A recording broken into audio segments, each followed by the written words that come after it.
What's up? Elijah Campbell from 107.5 The Game and the early game, live from the scene of the crime. And the scene of the crime today, unfortunately for Gamecock fans, is a heartbreaking 29-22 loss to the number 4 team in the country in the Alabama Crimson Tide. And look, it's one of those games. What makes it such a heartbreaking loss for South Carolina is the fact that this might have been one of the best and most complete games you've played all year. The defense was fantastic.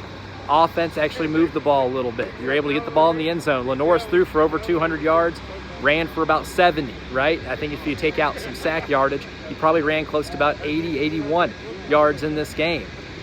Had a lead, 22-14, late in the fourth quarter, and just couldn't hold on to win the game. Had the ball in a tie game with less than 2 minutes left, but a Lenoris Sellers fumble gave the ball to Alabama deep back that way in their own, really in your own territory. And a pass, or a direct snap rather, to Jeremy Bernard, where he takes it to the house with 34 seconds left, was the final nail in the coffin. But looking back at this game, this one is going to sting for a long time. It was a game against the number 4 team in the country where you're 3-4 and you need something, right? You need to win one of these 3 games against top 10 teams to be able to keep your bowl hopes alive.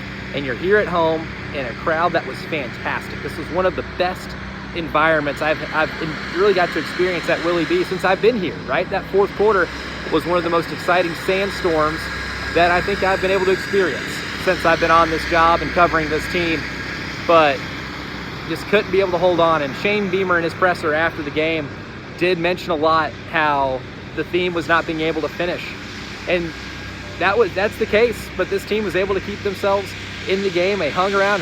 There were a couple of plays in this game that made it feel like the upset was inevitable, that the upset was destiny, right?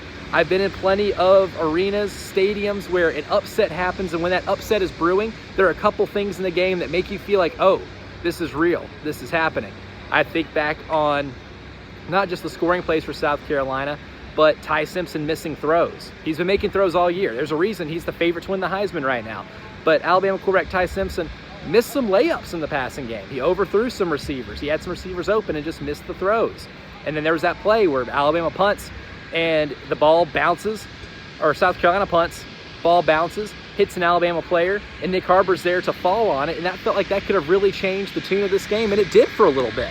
But credit to Alabama on the second to last scoring drive where they're down 22-14, where they're able to march down the field. They finally find a little bit of a running game. The dam broke defensively for South Carolina. They were finally able to move the ball just enough, and then ultimately Lenoris Sellers fumble, the Lenoris Sellers fumble with less than 2 minutes left, ultimately was the nail in the coffin, because that led to the score with 34 seconds left. Didn't have any timeouts, not able to move the ball, and a sack at the end of the game was how this thing concluded.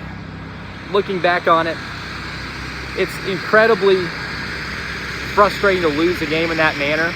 But if I look back at the last couple of games against LSU, where you had opportunities, LSU gave you opportunities to take the game, you didn't take it. Oklahoma last week, I stood here in this exact same spot and talked about the penalties Oklahoma committed, but your offense couldn't take advantage of any of them. Couldn't find the end zone more than once in that game.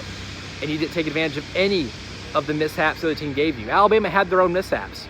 Quite frankly, Alabama had a whole lot more mishaps I thought they were going to have coming into this game, because I expected Alabama to come in here and do whatever they want offensively, the same way they've been able to do whatever they wanted offensively every week since that season opening loss to Florida State. But that didn't happen. Alabama did give you a game invite, but for the first time really this season, a team gave you a game invite and you accepted it, right? You accepted it in one of these big games, and you took it and got a lead that you just couldn't hold it. It's one thing to take that invitation. It's another thing to not only take that invitation, but to hold on to it and be able to win the game. It looked ugly early, right? South Carolina at the end of the first quarter outgained Alabama 128-11, but still trailed 7-3 because of a deflected pass that went off of Rasul Faison's hands, one that you gotta have, and bounced straight into the hands of an Alabama quarter. He ran into the end zone, and it was a defensive score. South Carolina defensively for the rest of the game, though, I mean, really held down Alabama. Even though Ty Simpson missed some what I consider layups, he got drilled on a lot of his dropbacks. Brian Thomas Jr. and Dylan Stewart did one hell of a job making Ty Simpson as uncomfortable as you've seen him all season long.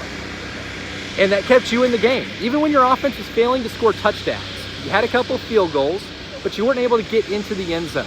But ultimately, you were able to find ways into the end zone. I think with all the flack we've given Mike Shula this year, rightfully so, this was his best game in terms of real balance, right? Not the run the ball 50% of the time, pass the ball 50% of the time, that type of balance, but real offensive football balance where you're getting a lot of guys involved. Donovan Murphy had multiple catches in the first half. Jaden Sellers, very involved in the passing game in this game. Nick Harbor caught a 54-yard bomb in their first play of the third quarter, right? You got a 3 and out, South Carolina gets the ball, and that opens up down the field. Lenore throws a great ball, drops it right into Nick Harbor's, his gloves, and that was an incredibly explosive pass play that made you feel like, oh, we're back in this. We're in the end zone, we're back in this game. You had real balance, right? Several running backs caught the ball in the backfield. Several tight ends, Dingle and Hunt, both were catching passes. Mazio Bennett caught a pass in this game, or at least was throwing the ball, right? Like, there were plenty of plays in this game where the ball was spread out, right? The offense was spread out, and Alabama had to account for a bunch of different people, and that actually worked. It works when you're able to get more of your offense involved. But with all the flack we've given Mike Shula, I thought this was a pretty well-called game. The offensive line improved a lot. There were a couple of breakdowns, and there were some free runners, but that's going to happen with an Alabama defense that has pros all over the defensive line, all over the linebacking unit, all over the defensive backs. There are a lot of NFL dudes on that Alabama team, and you were able to have your best game in terms of protection. You were able to have one of your best games in terms of power rushing on 3rd and shorts, 4th and shorts. You were able to have pretty solid games. But what's going to sting for a long time is that you played one of your best games, and ultimately the player who helped get you back in the game, Lenore Sellers, who threw for over 200, again ran for almost 70, is the one who fumbled at the end of the game. And the fumble is going to be the thing we look at, because it was a tie game, tied at 22, late. You finally were up to the challenge of accepting a game invitation from somebody. You finally do it. You take a lead. That Lenore Sellers touchdown run in that end zone back there made it 22-14, and it felt like you might have had this game. It felt like you were in the driver's seat, right? Student section, the cockpit, which was great tonight, moving down to the very bottom to try to rush the field in case some magic ended up happening. Didn't materialize, and that's what's going to really hurt, because you were in a position to make this upset materialize. You had what you wanted coming into this game all materialize. Alabama was making mistakes. You capitalized on those mistakes. Your best player played like your best player. Your best unit on defense played like your best unit. But it wasn't enough, because Alabama just did more at the end of the game when the game got tight and whenever it got to winning time. And that's why this one's going to sting for a long time. South Carolina sits at 3-5 right now. And coming up next is a game at Ole Miss, a team that top 10 in the country coming in today. They won at Oklahoma. Texas A&M's playing LSU right now. Even if they lose, I expect them to still probably be in the top 10. So that's 2 straight road games against top 10 teams. And you have to win one of them to be able to get to a bowl game. Bouncing back from an emotionally charged loss like tonight is going to be really tough. And this one's going to sting for a long, long time, because of the opportunity you had to do something really special, and that's beat a number 4 team in the country that was definitely the hottest team in college football coming into today. I'm Elijah Campbell. Hear us on the early game from 6 to 9 a.m. Myself, Preston Thorne, Jen Jensen. Reaction Monday, we'll be taking your calls and your texts, 803-404-6100, the Firehouse Subs text line, AAA Heating and Air phone line. We're taking your calls and your reaction to this game all morning long on Monday, all the way up, not just through our show, but the entire station from 6A to 6P. You're taking your reaction. So let it sink in. That was it was a tough one here at Willie B.